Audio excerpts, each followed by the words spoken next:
Hello दोस्तों। Eric वोरी की गो pro book के 9th चैप्टर के स्किल नंबर 6 में आपका स्वागत है। एरिक इस स्किल में बताते हैं कि नए डिस्ट्रीब्यूटर को बिजनेस शुरू करने में हमने मदद कैसे करना है। एरिक बताते हैं कि हम एक अच्छी खासी मेहनत के बाद किसी को नया डिस्ट्रीब्यूटर बनाते हैं और एक गलती कर बैठते हैं कि उसे अपने हाल पे छोड़ देते हैं। ये हाल पे छोड़ना मतलब हम अपना निवेश गवा देते हैं।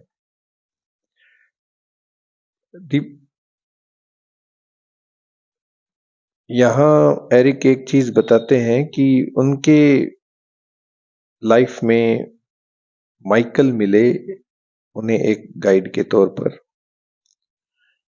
एरिक कंपैरिजन करते हैं अपनी टीम और माइकल की टीम के अंदर। एरिक बताते हैं कि उनकी माइकल की टीम जो थी वो बड़ी तेजी से ग्रो करती थी, जबकि उनकी जो टीम थी वो उन्हीं पे डिपेंड करती थी, और अगर वो थोड़े बहुत ढीले पड़ते तो उनकी टीम भी सुस्त पड़ जाती थी। लेकिन माइकल की जो टीम थी वो तेजी से ग्रो करती थी। इसके पीछे का रीजन क्या था, एरिक ने उसके ऊपर यहाँ पे जोर दिया है। एरिक कहते कि इसके लिए मुझे माइकल को स्टडी करना पड़ा, उसको देखना पड़ा कि वो अपनी टीम के लिए क्या करते हैं। तो माइकल एक प्लान के तहत काम करते थे। तो प्लान का जो फर्स्ट पार्ट था वो नए डिस्ट्रीब्यूटर को, जैसे ही वो डिस्ट्रीब्यूटर बनता उसके बाद में माइकल उसे बधाई देते और बधाई में वो एक शब्द, और वही शब्द वो हर बार रिपीट करते। वो कहते थे कि आपको ये महान निर्णय लेने पर बहुत बहुत बधाई हो, और आप इस निर्णय से एक नई जीवन की शुरुआत करने जा रहे हैं। इससे आपके जीवन की चीजें जो है वो बहुत जल्द बदलेंगी। इससे डिस्ट्रीब्यूटर को निर्णय लेने पर जो थोड़ी बहुत संशय होता है वो भी उसके माइंड से निकल जाता है और वो बिल्कुल तैयार हो जाता है। Sorry. Part two. Part two में एरिक बताते हैं कि जो माइकल डिस्ट्रीब्यूटर के साथ डिसीजन लेने के बाद जो बातें करते थे उनके बारे में उन्होंने बताया है। वो कहते थे कि डिस्ट्रीब्यूटर को उम्मीद डिसाइड करना कि वो इस व्यापार में क्या उम्मीद लेकर आए हैं।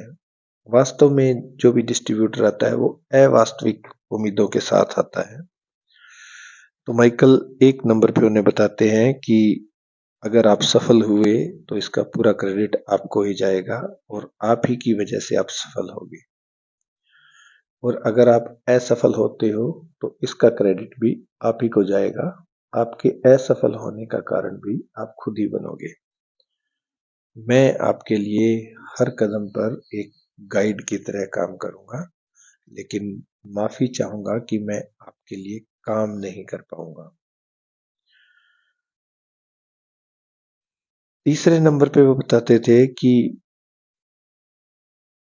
मेरा काम आपको जितना जल्दी हो सके एक स्वतंत्र बिजनेसमैन बनाना है, ना कि मुझ पर निर्भर होना। लेकिन एरिक बताते हैं कि हम अपनी टीम में इसका बिल्कुल उल्टा करते। हम डिस्ट्रीब्यूटर को कहते थे कि मैं हूं ना, बस आप, आपके लिए मैं हर कदम पर हाजिर हूं, और हम एक वर्कर की तरह काम करते थे डिस्ट्रीब्यूटर के आगे। जबकि माइकल जो था वो इससे उल्टा कर रहा था। वो एक शिक्षक के रूप में अपने ग्रुप में काम कर रहा था। तो इसी तरह माइकल डिसाइड करता था कि एक न्यू डिस्ट्रीब्यूटर को क्या कुछ करना होता है। वह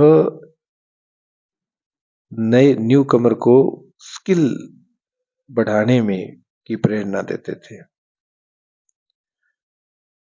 जो स्किल उसको व्यापार में आगे काम आने थे, वो डायरेक्टली बताता था कि आप सोचो कि जब आपने ये निर्णय लेना था और आप मेरे फोन नहीं उठाते थे, या आपके माइंड में जब डाउट था, तब अगर मैं आपको छोड़ देता तो क्या आप आज इस बिजनेस में आ पाते? सामने से जवाब मिलता था कि नहीं।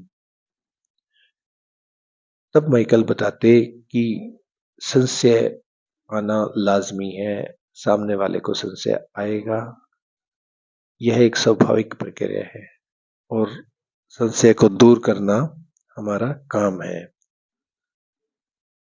बस यहीं से, इसी संशय को दूर करने से ही हमारा कार्य शुरू होता है। माइकल उन्हें बताते थे कि क्या आपको भी ये कला या ये आर्ट सीखनी है, और उन्हें आगे सीखने के लिए प्रेरित करते थे। माइकल एक चेकलिस्ट देते थे कि एक नए डिस्ट्रीब्यूटर के पास क्या कुछ होना चाहिए। वह सुनिश्चित करते थे, माइकल कहते हैं कि एक नंबर पे में ये सुनिश्चित होना चाहिए कि ये नए डिस्ट्रीब्यूटर के पास जो कंपनी का प्रोडक्ट है वो होना चाहिए और वो उसको यूज करता हो। उसके पास जो भी जरूरी टूल्स है उस प्रोडक्ट को दिखाने के, वो न्यू डिस्ट्रीब्यूटर के पास होने जरूरी है। माइकल ये भी सुनिश्चित करते थे कि वो कंपनी के इवेंट्स में भाग ले। मार्केट प्लान जो कंपनी का है उसके बारे में न्यू डिस्ट्रीब्यूटर को समझ होना जरूरी था। माइकल बताते थे कि इनविटेशन स्किल जो है वो न्यू डिस्ट्रीब्यूटर को आना जरूरी है, और अगर उसे नहीं आता है तो उसे सिखाना पड़ेगा, और उस सिखाने के लिए उसके मॉक टेस्ट वगैरह लिए जाने चाहिए। इसी कड़ी में आगे पार्ट 4 में, इसी प्लान के पार्ट 4 के अंदर माइकल कुछ और चीजें कहते हैं कि जो न्यू डिस्ट्रीब्यूटर है उसके लिए एक ब्लूप्रिंट तैयार रखते थे कि उसको कैसे आगे का रास्ता उसका तय करना है, उसे क्या अचीव करना है, और उसे चुनौती देते थे कि आपको इस कार्य को इतने टाइम के अंदर पूरा करना है। माइकल नए डिस्ट्रीब्यूटर का पहला ग्राहक जल्दी बने इसके लिए प्रयास करते थे। उसे पहला चेक दिलवाने में उसकी हमेशा सहायता करते थे, और इसी बीच उसको सारी चीजें सिखा देते थे। पार्ट 5 में माइकल एक असाइनमेंट के साथ हमेशा अपनी बात खत्म करते थे। जब भी वो अपनी मीटिंग नए डिस्ट्रीब्यूटर के साथ खत्म करते तो उन्हें कुछ ना कुछ असाइनमेंट जरूर देते, और नेक्स्ट मीटिंग के लिए टाइम निर्धारित करते, और उस टाइम के बीच का जो समय है उसके लिए उसको होमवर्क जरूर देते थे, और उसी होमवर्क में वो उसको सीडी देखना या कुछ लिटरेचर जो कि उसको पढ़ना होता था, ऐसा काम वो देते थे जिससे वो ट्रेंड हो जाता। तो कुछ चीजें जो माइकल डिसाइड करते थे उनको एरिक ने अपनाया।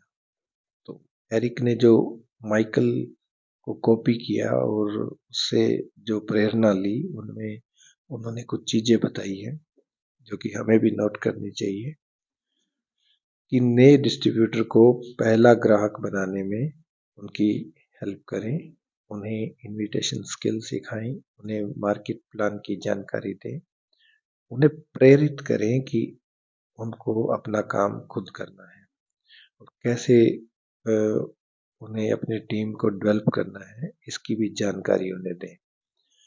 इवेंट में उन्हें शामिल करें, हर एक कंपनी के इवेंट की जानकारी उन्हें प्रदान करें।